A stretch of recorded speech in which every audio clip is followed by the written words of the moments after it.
గత ఖరీఫ్ సీజన్ రైతులను కన్నీళ్లు పెట్టించింది. ఈసారి కూడా ఖరీఫ్ పంటపై అన్నదాతలు పెట్టుకున్న ఆశలు ఆవిరైపోతున్నాయి. కరుణించని వరుణుడు, నకిలీ విత్తనాల బెడద, మండుతున్న ఎరువుల ధరలు అన్నీ కలిపి రైతు నడ్డి విరిచేస్తున్న పరిస్థితి. మొత్తంగా అన్నదాతకు మళ్లీ కష్టాల సేద్యం తప్పేలా లేదు.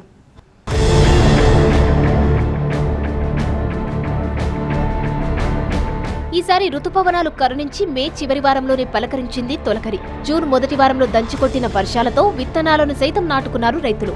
అంతలోనే జూన్ రెండవ వారంలో వాన చినుకు కానరాక ఎదురు చూసి వేసారిపోతున్నారు. మొలకెత్తిన విత్తనాలను కాపాడుకునేందుకు పడరాని పాట్లు పడుతున్నారు.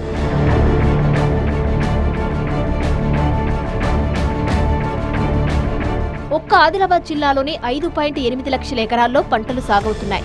ఇక్కడ పత్తి పంటే ప్రధానం. ఆ తర్వాత సోయాబీన్, కంది, మొక్కజొన్న, వరి, పెసర, మినుము ఇలా చిన్నపాటి పంటలన్నీ సాగుకు సిద్ధంగా ఉన్నాయి. కానీ వర్షం జాడే లేదు. అటు ఉష్ణోగ్రతలు తగ్గుముఖం పట్టకపోవడంతో పత్తి పంటపై ప్రతికూల ప్రభావం చూపుతోంది. ఇంకో 4-5 రోజులు వర్షాల కింద పడకపోతే చిన్న మొలకలని ఎండిపోయే ఛాన్స్ ఉన్నది. సగం అయితే ఎండిపోతాయి అనుకుంటున్నాం 2-3 రోజులు పడకపోతే. వర్షం పడకపోతే ఇక నీళ్ళు ఉన్న వాళ్ళైతే నీళ్ళు పెట్టాల్సిందే, లేకపోతే ఇంకే పై వాడిని చూసుడే. ఇక అసలు జూన్లో కూరాల్సిన వర్షాలు అసలు లేవు. ఈ పత్తి పంట గిట్ట పోయిన తర్వాత ఏమి అసలు ఛాన్సే లేదు. ఇక ఇది పత్తి పంట జరిపేసి మళ్ళీ దిగుబడి రాదు. ఈ పత్తికి కరెక్ట్ వర్షాలు పడితేనేమో సమయానికి దిగుబడి అనేది వస్తుంది. లేకుంటే మొత్తం పత్తి తీసేసి సోయాబీన్, కందులో వేయవలసి వస్తుంది సార్. ప్రస్తుతం కురుస్తున్న వర్షాలను చూసి విత్తనాలు వేసుకోవద్దని, వర్షాకాలం ప్రారంభానికి ఇంకా సమయం ఉందని, వరుస వానలతో భూమి లోపలి పొరలు తడిశాకే విత్తుకోవాలనేది వ్యవసాయ శాఖ అధికారుల సూచన. ఈ సూక్ష్మం తెలియక గత ఏడాది కొందరు రైతులు వర్షాలు సరిగ్గా కురవకముందే 2-3 సార్లు విత్తనాలు వేసి నష్టపోయారు. వాతావరణంలో వచ్చిన అనూహ్యమైన మార్పుల కారణంగా ఉమ్మడి కరీంనగర్ జిల్లాలో రైతాంగం అల్లాడిపోతుంది. దున్నిన చేలు, పొలాలు పొడిగాలులతో ఎండిపోతున్నాయి. దీంతో వర్షాధారిత పంటల సాగు ప్రశ్నార్థకరంగా మారింది. అప్పుల పాలవక తప్పదా అని వాపోతున్నారు రైతులు. పత్తులు పెడుతున్నాం. పోయిన సంవత్సరం ఈ టైం వరకే కలుపులు అయిపోయినాయి. ఇప్పుడు వర్షాలు కరెక్ట్ పడక ఇగో ఈ టైంలోనే దున్నుతున్నాం, పెడుతున్నాం. కానీ మొలకలు చక్కగా వస్తలేవు.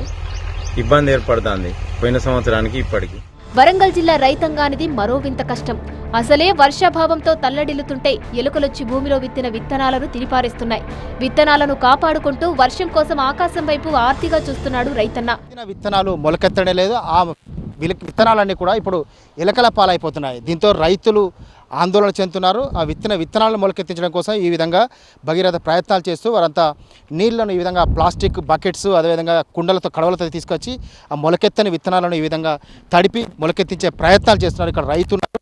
చెప్పండి, ఏం చేస్తున్నారు మీరు? నీళ్లు కొడుతున్నాం సార్. అనుకోకుండా రోన్ల కాలం అయితే గింజలు పెట్టినాం, ట్రాక్టర్ పెట్టి దున్నించినాం. ఎకరాన 2 ప్యాకెట్లు పత్తి గింజలు పెట్టినాం.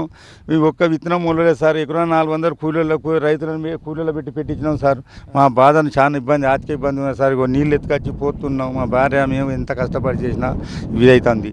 వర్షపు చుక్క కోసం ఆకాశం వైపు చూడడంతో సరిపెట్టుకోకుండా గ్రామ దేవతలకు పూజలు చేస్తున్నారు రైతులు. వానలు కురిసి పంటలను కాపాడాలని వానదేవతలకు మొక్కుతూ కోలాటాలు ఆడుతున్నారు.